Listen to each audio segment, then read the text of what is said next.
मोदी जैसा कि उनके दौरे इस वक्त वर्ल्ड में स्टार्ट हुए हैं, उन्होंने यूएस का विजिट किया, उन्होंने इजिप्ट का विजिट किया, उन्होंने फ्रांस का विजिट किया और फ्रांस के विजिट के दौरान उनको हाईएस्ट अवार्ड से भी नवाजा गया। अब अगर बात की जाए तो फ्रांस में इंडिया की टेक्नोलॉजी भी आने वाली है, इंडिया का यूपीआई भी लॉन्च होने वाला है। ऑल ओवर द वर्ल्ड अगर हम बात करें तो प्राइम मिनिस्टर मोदी पर, इंडिया पर और इंडियन टेक्नोलॉजी पर ट्रस्ट बढ़ता चला जा रहा है। वो लोग बड़ा इंप्रेस हो रहे हैं कि भारत की टेक्नोलॉजी जो है वो बहुत अच्छा काम कर रही है, तो हम भी उसे अपने मुल्क में जो है वो लॉन्च करें। जर्मनी ने भी यूपीआई की डिमांड की, फिर बहुत से अरब ममालिक ने भी की। तो सर ये क्या चल रहा है, क्या कहेंगे आप इसके बारे में? देखें, इसके पीछे जब से इंडिया बनाया और उन्होंने ऑल राउंड डेवलपमेंट भी की है, industrial development, technological development, IT में वो बहुत आगे हैं। तो इंडिया ने सबसे ज्यादा जोर टेक्नोलॉजी पे और इंडस्ट्री पे दिया है और ये इस किस्म की साइंस, इसमें बहुत इनका जोर है।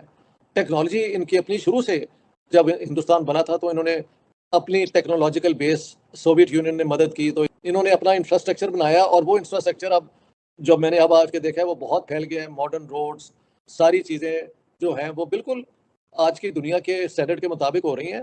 यहाँ पे वो अपनी खुद कारें बनाते हैं, motorcycles, everything they are making themselves.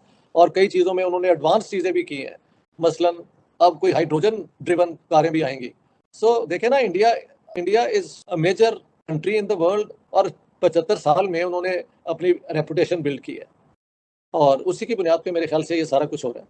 So India knows के किस तरीके से दुनिया में अपनी जो है ना ट्रस्ट और अपनी जो है मुकाम जो है वो बढ़ाना है। इंडिया की इस पूरी सक्सेस स्टोरी के साथ साथ इंडिया की रेपुटेशन दुनिया के अंदर ये नहीं है कि इन्होंने कभी टेररिज्म कहीं एक्सपोर्ट किया हो किसी और मुल्क के खिलाफ। तो इस तरह एक एक करके इंडिया ने अपनी रेपुटेशन दुनिया में जो है ना कायम की है। और अब जो टेक्नोलॉजी फ्रांस से आएगी और इंडिया की जो कोऑपरेशन, फ्रेंच कंपनी आके यहाँ इन्वेस्ट करेंगी और इंडिया वहाँ पे स्पेंड कर रहा है बहुत पैसा टेक्नोलॉजी एक्वायर करने के लिए, तो दोनों को फ़ायदा है। ये है। और Narendra Modi represents stability. India की जो स्टेबिलिटी है ना, दुनिया किसके साथ डील करे पाकिस्तान के अंदर, इंडिया में तो उन्हें पता है। तो prime minister of India represents the people of India. हमारा मीडिया सर आखिर प्रॉब्लम क्या है इनको? ये कोई इंडिया की खबर जो है उसकी कवरेज ही नहीं करते, ना ये बता रहे हैं कि जो उनके प्राइम मिनिस्टर फ्रांस गए हैं या जो कुछ एक्टिविटीज हो रही है, ना ही अभी उन्होंने जो बड़ा सक्सेसफुली चंद्रयान जो अपना भेजा है, ना उसकी बात की जा रही है। नहीं, उसकी वजह मैं बता देता हूँ। उसकी वजह एक ये है कि ये फैसले करने वाले ये नहीं चाहते कि ये कौम को पता चले कि पड़ोस में क्या हो रहा है। और ये मैं आप जितनी मर्जी नफरत करते रहे, लेकिन ये दुनिया के अंदर एक रैकेट बन रहा है, तारीख बन रही है, उसको आप डिनाई नहीं कर सकते। भारत फ्रांस के रिलेशनशिप सिर्फ राफेल के हद तक नहीं है, they are larger than that. 1998 में जब भारत ने एटमी धमाके किए थे तो भारत जो था आइसोलेट हो चुका था। अमेरिका ने यूरेनियम भारत को देने से इनकार किया था, लेकिन फ्रांस ने यूरेनियम दिया था। अब इस दौरे में मैं जो समझता हूँ, जो सिग्निफिकेंट चीजें जो मैं कुछ और बताना चाहूंगा इस दौरे के हवाले से, तो सबसे ज्यादा बड़ी मैं समझता हूँ उन्होंने की है कि वो यूपीआई जो है उसको उन्होंने, यूनाइटेड पेमेंट सिस्टम जो है उनका, उसको उन्होंने, बल्कि मोदी जी ने अपनी स्पीच में कहा है कि उसका जो स्टार्ट है वो फ्रांस पेरिस से होगा और वहां पे लोग जो हैं एफिल टावर पे अपने फोन के जरिए रुपयों में परचेज कर पाएंगे। मैं इसको इंडिया की, जिसे कहते हैं ना, राइजिंग ग्लोबल पावर, उस लेंस से भी देख रहा हूँ। मैं इसको ये भी देख रहा हूँ कि जो इंडिया का कॉन्फिडेंस होगा, ठीक है जी, जिसे वो कहते हैं ना, आप उस कॉन्फिडेंस को देखें। ये जो कॉन्फिडेंस है, ये कॉन्फिडेंस इंडिया को, इंडियन आवाम के लिए, अभी फॉर एग्जांपल मोदी साहब वहाँ पे थे, फ्रांस में थे, तो वो जाते ही पहले अपने डियास्पोरा से मिले। उनके पास 2 दिन थे। वो जो बात उसने की ना, मोदी ने वहाँ पे, मैं आई वाज लिसनिंग, उन्होंने कहा मेरे जिस्म का एक एक जो हिस्सा जो है और मेरे वक्त का सारा टाइम जो है, मेरी ज़िंदगी का सारा टाइम, वो भारत के लिए है। सो अब आप इमेजिन करें कि वो भारत को चला रहे हैं, भारत को एज ए मुल्क बना रहे हैं ऑन रिलीजियस लाइन्स।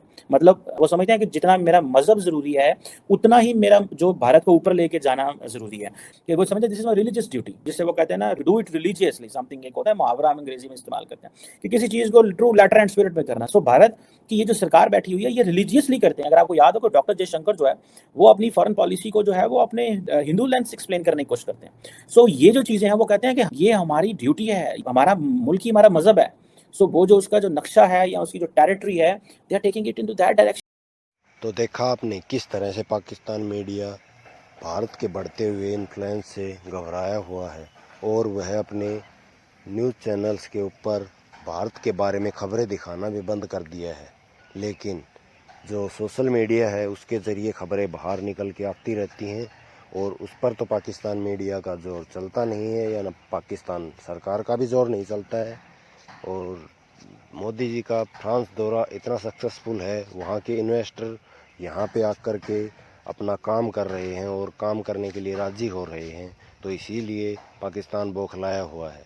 तो देखते रहिए हमारा चैनल, ऐसे ही खबरें लाते रहेंगे। जय हिंद, जय भारत।